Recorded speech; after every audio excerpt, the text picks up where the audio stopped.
E310 to deliver a special talk on how to increase our impact, grant funds, and financial transparency. Please, the floor is yours. A big round of applause. Welcome, Mr. Governor. Very good morning. Thank you very much. Very good morning. It's so nice to see so many of you in the hall today. So R.I. Dimitris, thank you very much. It's my pleasure to speak in front of all of you.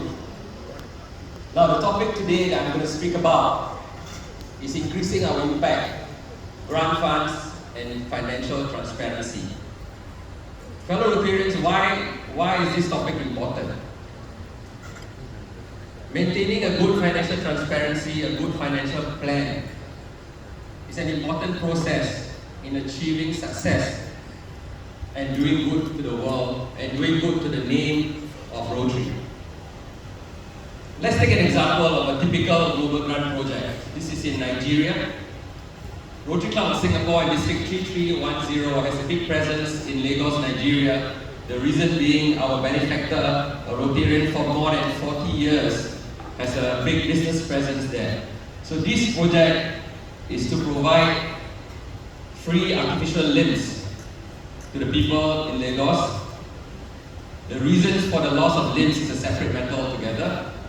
So a typical cycle of a global grant, which what we call the logic model and the theory of change, is first to assess the situation and find out the needs, the strength of the community, put together the money, put together different partners, put together limb centers to help you with the project, and then start doing the project, whether it's in a limb center or whether it's in camps that help in a distance away from the limb center. And then you have the outcome.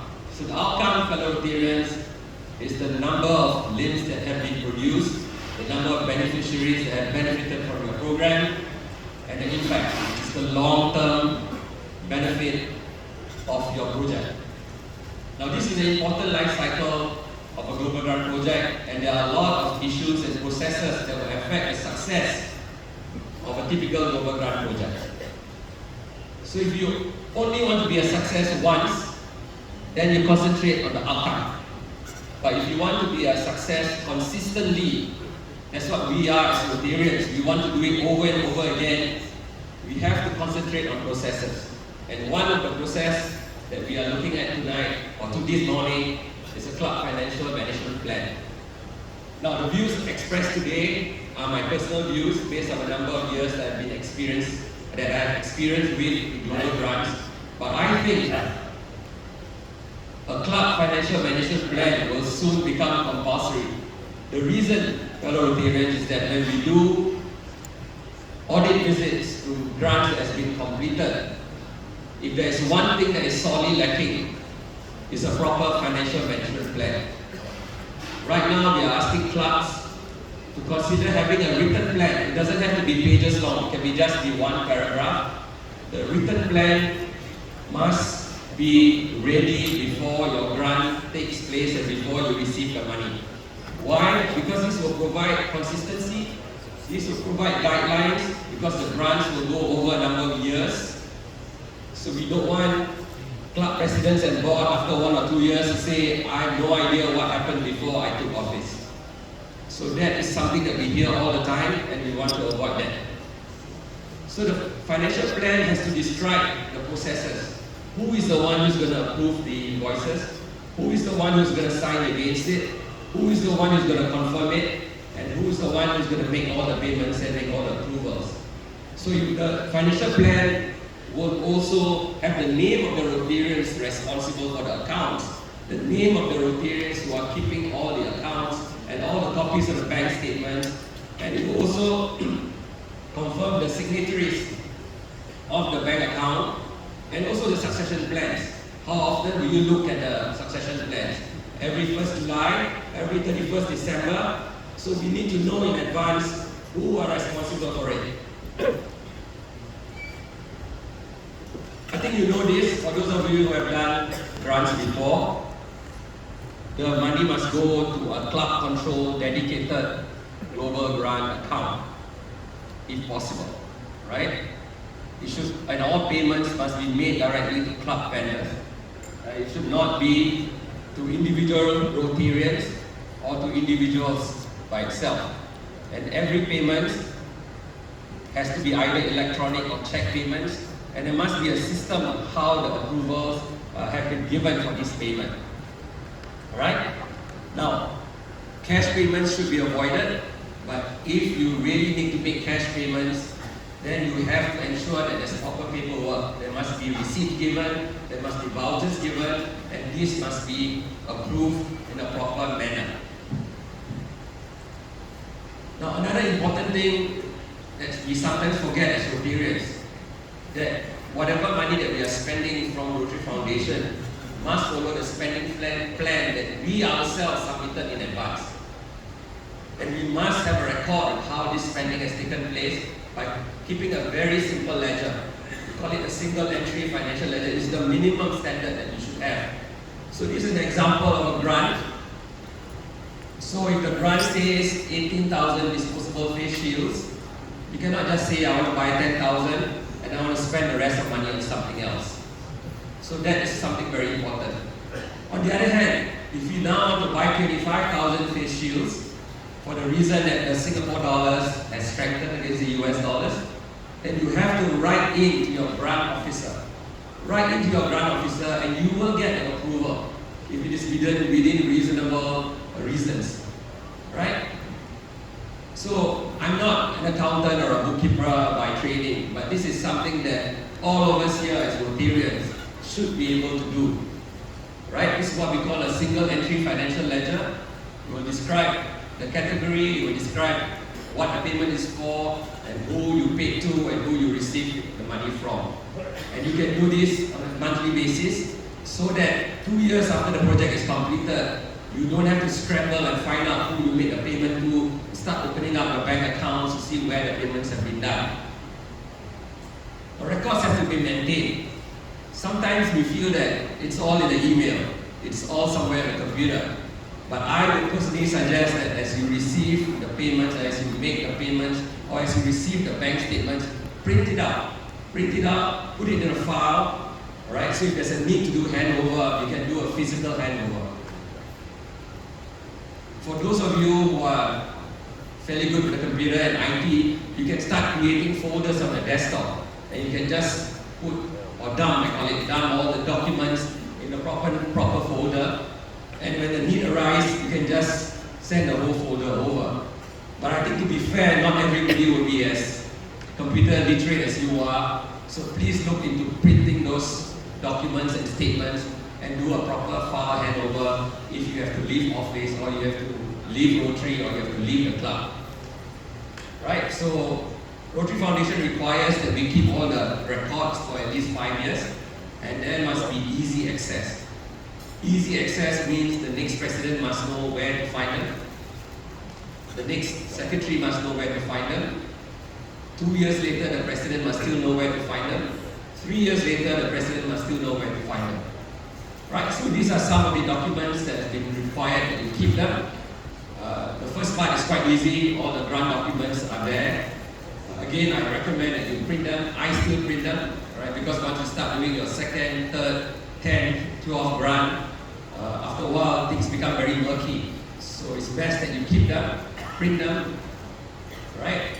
This is also very easy, this is body ready before the grant is approved. But it gets more difficult when you start issuing receipts and receiving invoices and receiving bank statements every month for the next 24 months, and also important photos and inventory. So why is inventory important? I think a large part of our funds is buying equipment and assets. And for auditors or cadre members to go over and look at your project and assess how well the project has been done, one of the things that we want to see is that there's proper records of the inventory. Let's look at some examples. So inventory, we must track the equipment, the assets, where you purchased them from, who produced it, where you distribute it to, who are the recipients, where is it located. Now let's take a look at some real examples. This is an oxygen plant project in India, in cooperation with clubs in China, as well as in Singapore. So assets like these when you have oxygen tanks, oxygen plants and fixed on, it's not really a problem, right? It's going to be just one recipient, and it's not easy to move them. What if you look at something else, a specialized equipment like a dialysis machine? Again, very specialized equipment. You know who the recipients are, but if you keep track of machines like this, then you will know 2, 3, 5 years down the road who is servicing these machines. Are the machines still in operation? So as grant sponsors, we need to know the lifetime of the machines or the assets that you are providing to the beneficiaries, including dialysis centers. So this is a project in Bangkok with our partner clubs in Bangkok. These are pediatric neonatal equipment that was donated to the hospital. Again, even though this equipment is mobile, it can be moved around, it's again a very specialized equipment. It's unlikely that it's going to move away from its original location. Now we go to something more interesting. A lot of Rotary projects, or a number of Rotary projects, is to sponsor equipment such as eye equipment. This equipment is mobile. You as a grant sponsor needs to make sure that the recipient, the beneficiary, still has control of this equipment years down the road. Alright, go and visit them after 2 years, 3 years, 5 years, find out the status of this machine. If it is still in use and there's obvious wear and tear, it's your responsibility to talk to them and ask whether they need some new equipment, they need replacement, they need repair. But worse still, what if you go there and the equipment is no more there? Equipment like this can be easily moved to a private clinic for personal use. That's not what Rotary wants. So equipment like this, water harvesting project in India, again is a fixed asset. So grant sponsors need to record down where they've been placed, whether it's in schools, whether it's in homes, whether it's in villages. But remember, if you don't track these inventories, this equipment may be removed by unscrupulous parties to be used for their own purposes.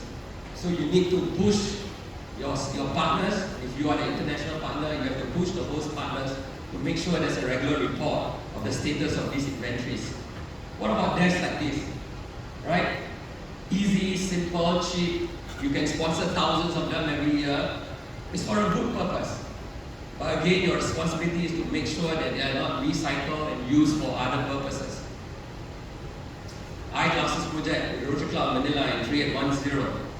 You need to know who are your recipients. You need to record them. And this is one of the ways, fellow Rotarians, that you can measure the impact, to find out the impact of your projects, which we will talk about a bit later. So what about projects that involve consumables like this? 107-day-old chicks that are given to the villagers in Vietnam. You need to record down who are the villagers who are receiving it. You need to do follow-up to find out how they have succeeded or not succeeded in the project, so that you know what is the best practices if you have to do a similar project or do a second cycle. HPV vaccination in Nigeria. So again, it's important to know what vaccines are being used. You have record the batch numbers, you have the record of people receiving it. You don't want this little girl to be receiving more than what she needs, because she will have no idea that she only needs 2 doses or 1 dose, right? So these are the things that you need to keep good track of. Conflict of interest. Now, if you even feel that there might be a slight conflict of interest, you must declare it, right? Because if you are conflicted, you will not be the best person to decide. Ask somebody else to decide. Ask your club president to decide. Ask another senior Rotarian to decide whether there is a conflict of interest. Alright? So if you have a famous Rotarian from Singapore, I think he's here in this room somewhere, he, just like you and me, will also be involved in many other organizations in Singapore. Right? He may be involved in a school board, he may be involved in a community grassroots organization, he may be involved in a religious organization, he may be involved in a hospital trust. So make sure there is no conflict of interest. If I receive an application, if I'm a grant officer, if I receive an application with somebody named Chu involved, the first thing I'm going to do is to just do a Google search to see whether there's any conflict of interest with the organization that's receiving the money. Now, this is not something I made up. The grant officers regularly does this, right? And it will just show up. If you are a trustee of the organization that you want to help, it will just show up. So that's conflict of interest. Now, how do we increase our impact? Thanks for watching. That's another part of my presentation. I think all of us know the different steps that is required for us to really do an impactful project. I'll just focus on two, which is number 6, your fiduciary duty.